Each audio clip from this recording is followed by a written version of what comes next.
Way to go, kid. 1 second, I'm having the time of my life. The next thing I know, my game is just Kid! gone. Hello, let me tell you when it's Sugar Rush is getting unplugged. Hello, listeners, and welcome to episode 23 of the DNA Film Wars podcast. Today we are reviewing the film Ralph Breaks the Internet, directed by Phil Johnston and Rich Moore, written by Phil Johnston, Rich Moore, Pamela Ribon, Jim Reardon, and Josie Trinidad, and starring John C. Reilly, Sarah Silverman, Gal Gadot, and Taraji P. Henson. So, Dylan, you just walked out of this one. What are your initial thoughts? I thoroughly enjoyed this one. I think it's very fun. It's not quite as good as the first one, but I say it's about on par with the first one. I enjoyed it. Yeah, I'll say the same thing. I think it's entertaining. It's not up there. I mean, it's not as good as the first one. I'll get into why here in a little bit, but definitely still an entertaining Disney animated movie. So, what did you think about the story? I like the story for the most part. Almost pretty much everything about it, other than one plot hole I found toward the end of the movie that I'll talk about here in a second. But overall, I think this story is fun. It's really engaging to the audience because, especially, we live in the age of the internet and social media and all these different places that you can go. And I think it's really cool seeing, an animated internet environment, which is really cool to see. Like I said, because we live in the age of the internet, it's cool seeing these characters that we enjoyed in the first movie venture out into something that's not what they're used to, and it happens to be something that we know, and we can enjoy their experiences learning about this thing that we've grown so accustomed to. And they go on this adventure, and it's a really fun time. People learn things about themselves as usual, and it's just really entertaining. I like pretty much everything about the story. I think the references are really cool. We get a lot of shots of a lot of different things that I was impressed that they were able to get and put in this movie. We got Facebook, Snapchat, Instagram, Twitter, Fandango, IMDb shows up. All kinds of stuff. eBay, Amazon. I don't even know how they got the licensing for all these things. It's crazy. As well as there's a couple spots where they end up in, where our Vanellope ends up in a Disneyland type website where there's a bunch of Disney princesses that are all actually voiced by their original actresses. I don't know if you knew that. They're all voiced by their original actresses. We see a lot of Disney references. Stan Lee makes a cameo. Rest in peace, Stan Lee. He doesn't speak, though. He does not speak, but he is in the movie. But overall, it's really cool. I thoroughly enjoyed it. My one plot hole, though, that I found, there is, toward the end of the movie, our climax, or our climax is Ralph goes to the dark web, which is kind of funny, because he goes to the dark web, and he buys a virus to release on this race, this game called Slaughter Race, that Vanellope has decided that she wants to stay and live in, because it's where she feels at home, and it's where she can do what she loves to do. And Ralph gets kind of jealous and saddened by this, and so he goes and buys a virus and releases it in this game, and he's told and warned not to let this virus get out of the game, but after the virus finds what it needs to find to destroy or ruin this game, it does so, and then it finds its way out of the game after Ralph goes in to save Vanellope because the game is crashing, and if the game crashes, she'll disappear because her code's not a part of the game. So the virus gets out, and it creates a new virus, because what the virus does is it finds insecurities in code and replicates it and copies it and disperses it out. But it copies Ralph's insecurities and disperses it out through the web. And Ralph and Vanellope, obviously, they defeat this horde of Ralphs or whatever, but it never says what happens to the virus. Because we're led to believe that it got out, but it just recreates things and it stays alive after that. So I don't know. That was my one plot hole. That's really my biggest flaw with the movie. So overall, I give the story 4 stars. All right, yeah, I'll agree with most of what you said. I definitely felt that this film was more reference driven and story driven than the first time around. In the first film, yeah, we have our references to the classic video game characters, but really once we get to Sugarland or whatever it's called. Sugar Rush, whatever. Really, the story really was pretty original after that, and I really liked the story they built around that. in this film, we're being hit with references from pretty much beginning to end. But, I mean, doesn't kill the movie, definitely. But I do feel like they go overboard sometimes. I felt like I really liked the scene in the Disneyland or whatever, like you were talking about, with this, especially like with the princesses and then the stormtroopers, and they're playing like the classic Star Wars music when the stormtroopers are chasing them around. And then when C-3PO like pops in to like gather up the princesses or whatever, that's pretty neat. But I do think it goes overboard with all the references and everything.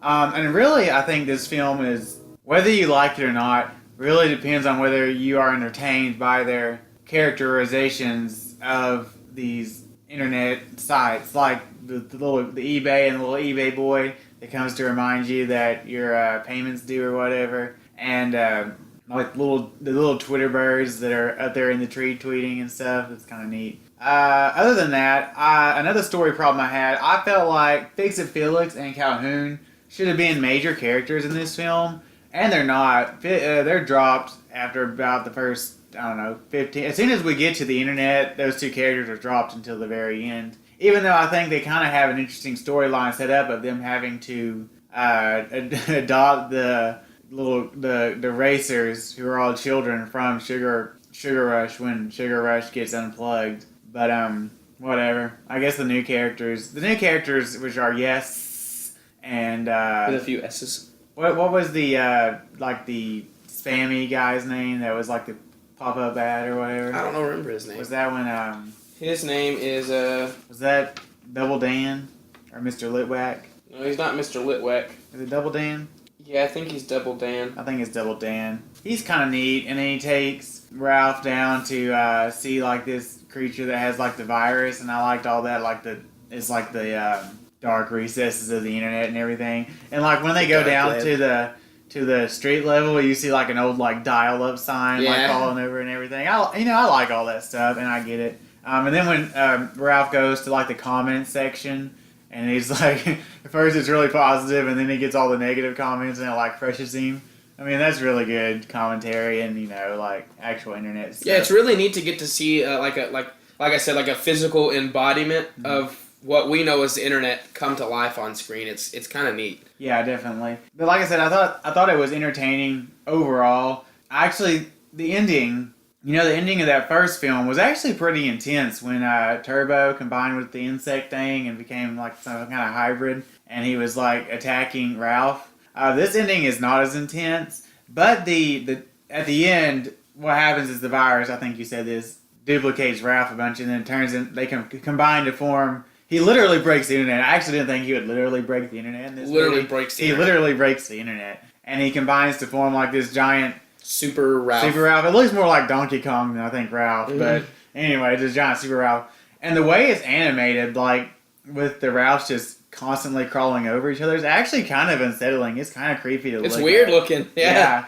But I thought that was pretty neat. Obviously, it was a King Kong ripoff because he climbs the Google Tower and everything. But that's neat. I like the message the film delivers, which is the message that I read from it is basically friends grow apart, but that's okay. You gotta let them go and be their own person. Yeah, I think it's also kind of continuing that message from the first film of it's okay to be yourself despite what other people think and say. Yeah, I try not to look too deep into the relationship between Ralph and what's her name? Vanellope, because it kind of gets awkward if you think too much about it. But I kind of realized they.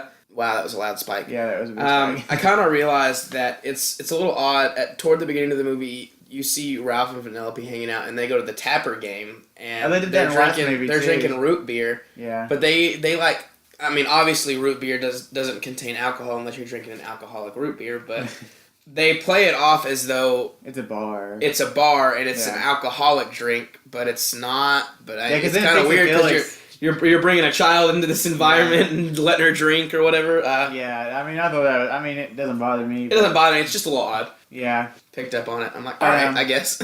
Like I said, overall, and most of the references, like I said, are cool and creative. I think the Disney stuff is cool. I just thought that they piled them on a little thick. And I didn't even talk about like Gal Gadot's character, who she's like third billing in this movie. She's actually not in the movie that much. None of the new characters are in the movie that much. It's really a Ralph and Vanellope story. But Gal Gadot's character is pretty cool. Like I said, yes, it's pretty cool. I do the yes because there's like 4 S's on the end of her name. And then like the pop-up bad guy, whatever his name is, pretty cool. Overall, I think I'll give the story. I think I'll give it 3.5 stars.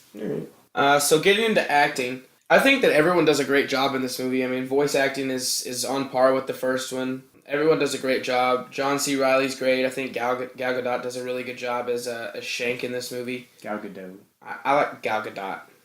Okay. Either way, it doesn't really matter. Taraji P. It is important to get people's names right, Dylan. Okay.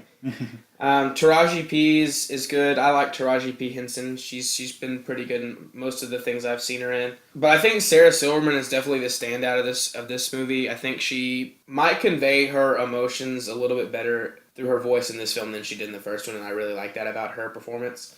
So overall, I'll give the acting 4.5 stars. Yeah, I'll say the same. All the voice actors are good. There's no one that I think like nails in their performance or anything. John C. Reilly and Sarah Silverman are both really great again. I did find Sarah, like in the first film at times, I found Sarah Silverman's voice a little grating. I didn't notice it as much in this movie. So yeah, overall 4.5 stars. All right, well, let's get into the hodgepodge. I mean, obviously this is a Disney movie and it's an animated Disney movie, so that you know the animation is gonna be good, and it 100% is it's really good. Animation is top notch and it's great. Like I said earlier with the story, it's really cool to see this animated embodiment or physical embodiment of what we've come to know as the internet, and getting to see all these cool places, like how we have physical versions of Amazon and physical versions of eBay or whatever. And I love how we have the little animated characters of whenever someone's on the internet, when they're in this environment that takes place in the movie, everybody that's on the internet is a little bitty person. Little bit animated character, like going to these different places, and I think that's really neat. And like you said earlier, the little Twitter birds are funny. It's really cool to see that. I mean, everything animation wise is great in this movie. Soundtrack is really good. There's one musical number I would say, and that's with Sarah Silverman singing a song. I think she does a good job with that. The soundtrack other than that, and the score other than that, it's not bad. So I'll give my hodgepodge section a 4-star. Alright, yeah, I'll say about the same. Animation is really good, and you talked about earlier about all the licenses that they were able to get put into It's this impressive. movie. I wonder, like, I really wonder how they went down. I wonder if it was like, hey, we'll put your name in here, and it'll be basically free advertising. Please don't sue us. Or if YouTube and Google and all these companies paid to have their names in there, then, my God, this movie basically paid for itself for whatever hit the big screen. So I'd be interested to see Or how did that Disney worked out. go and pay them, be like, hey, can we use your product or your name in our film? I doubt it. If anybody was getting paid, I think those companies were paying Disney to put their in the movie. I would think. Because, I mean, movie is aimed at kids. Obviously, the kids that are impressionable. Oh, yeah, there's a whole big thing about after one of the, the main reason we're going to the internet for our story, our driving purpose is to find a steering wheel for the Sugar Rush game that breaks. And as soon as the game breaks, there's a horde of kids that crowd around the arcade owner, and they all pull out their clearly iPhones, and they're going and searching through the web, and they're like, oh, I found the steering wheel right here. I mean, it's clearly aimed at kids in today's generation and world. And those companies want those kids to see their names in this movie, because then they're like, they'll get on their website and look at it. Get on their phones and be Googling it. I really liked the Knows More search bar. Knows More search bar, yeah, that was pretty. I found him humorous. That was funny. Like you said, soundtrack was serviceable. I can't remember if is it the same main theme from the first one? I can't remember how it goes now. But whatever it was, I like that. The Imagine Dragons song, Zero, I think it's Zero at the end. It's alright. And like you said, Sarah Silverman sings one song in it, and it's alright. So soundtrack is decent. So, overall, I'll give it 4 stars too. Yep. So getting into our overall opinion of the movie, I think this movie is a really fun time. Story, it's pretty well written for the most part. I like all the references, even though there might be too many at times. It's a really well written story, I think, in my opinion. Minus it's one plot hole that I found with it. But other than that, it's a good time. Maybe not quite as good as the first, but honestly, it's about on par. Acting is great. Animation is obviously top notch coming from Disney. So I'll give this movie I'm gonna give it 4 something. I just don't know what I want to give it. Let's give it 4 creepy crawly Ralphs, because why not? Creepy crawly Ralphs. They're creepy. They're creepy crawly. They are. Yeah. Okay. Yeah. Overall, like you said, I did have fun with this movie for the most part. It's not as good as the first. I do feel like there is a period of time between the trip to Disneyland and closer to the end that there are periods where I felt like it kind of slowed down a little bit. It wasn't as fun. Like I said, a few too many references are mostly entertaining. A few too many, I think. A few too reliant on those references. And acting and animation is top notch. No problems there at all. So, but overall, I'm going to give the film 3.5 stars. It may sound a little low after all is said, but I do think, it's an animated cartoon. Obviously Disney puts out a lot better ones especially under the Pixar brand. But this is still a fun time. Kids will definitely have a fun time with it. Yeah, absolutely. I mean, really, overall, it's a fun time, and I think the kids will enjoy it. So. And honestly, I think the best joke is in the mid-credit scene. It's great. It's one of my favorite parts of the entire movie. I mean, there's really 2 jokes in the mid-credit scene. At first, it's like the girl, it's the mom. I guess they're leaving the theater or whatever, and the mom's like, "So did you like it?" She's like, "Yeah." And the little girl's watching it on her iPad or whatever, and she's like, "Yeah, but I don't like it when there's scenes in the trailer that don't make it in the movie." Which is clearly aimed at the scene because the scene was in the trailer, but it wasn't. No. And then it's like Ralph feeding. It's this game that she's playing, and there's a rabbit and a little cat, and it's a game called like Milkshake or Pancake or something. And then the bunny gets the pancakes, and the cat gets the milkshakes, and he's sitting there feeding both of them, and he's having a good time. And then Vanellope comes running out of the kitchen. She's got a whole cart full of pancakes, and he just starts shoving them in this rabbit's mouth, and it pans over to this rabbit, and he's just bloated and fat and has syrup all over his face, and he's like, I think his line is, Vanellope says something to the effect of, "Why don't you try feeding the cat?" And Ralph's like, no. The cat gets the milkshake, the bunny gets the pancake, and he just slides it over, and the rabbit just takes its hands and just takes this stack of pancakes and shove it in its mouth, and then it just pops. And then it goes back and then the little girl just screams. And she's like, "Ah!" And then the mom swerves her car. It's great.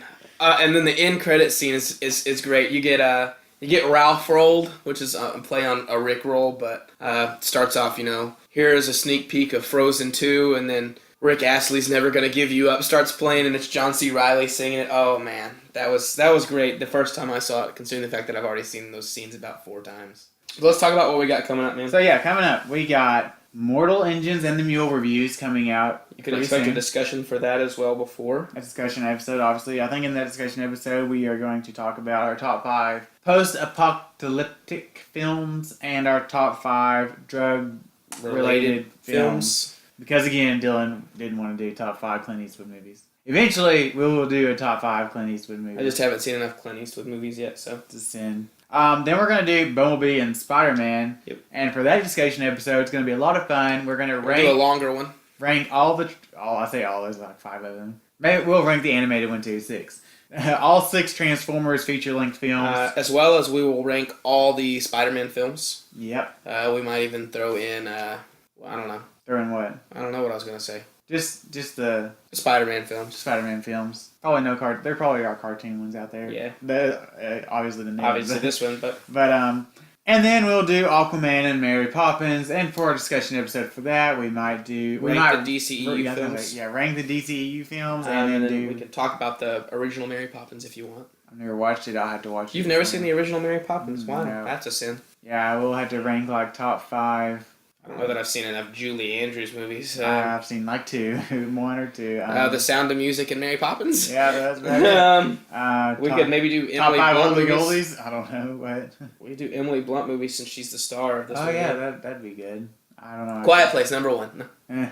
I don't know. Sicario's right up there too. But anyway, off topic. So that's all we got coming up. I think that's I think that Aquaman and Mary Poppins also finishes out our year as far as movies for this 2018 year. It does. Yep. In fact, those reviews might not even get to come out until after the new year. That's true. I got stuff coming up. But anyway, I think that's all we got for this episode. Yep. So I'm gonna go ahead and plug our social medias. We are at DNA Film Wars, all lowercase, no space, on Facebook, Instagram, and Twitter. So go ahead and go give us a like or a follow there. Yeah, and if you have any specific questions and or comments, you can always contact us at dnafilmwars@gmail.com. We are up on all major podcatching services. If you feel like leaving us a review, that will be welcome, as always. If you can't find us on one of those many podcatching services, we are also up on YouTube with our audio files, soon to be video files, so keep a lookout for that. Yep, so with all that being said, I'm Aaron. I'm Dylan, and we'll see you in the next one. Well. Who are you? I think we should get out of here. Whoa. Showtime. Let's race. Come and get it. Get back on the track! There is no track. I can drive anywhere. I love it here. Who knew there's so many babies and cats in the world? That is what the internet was made for. It's full of weirdos. I want this to be my life.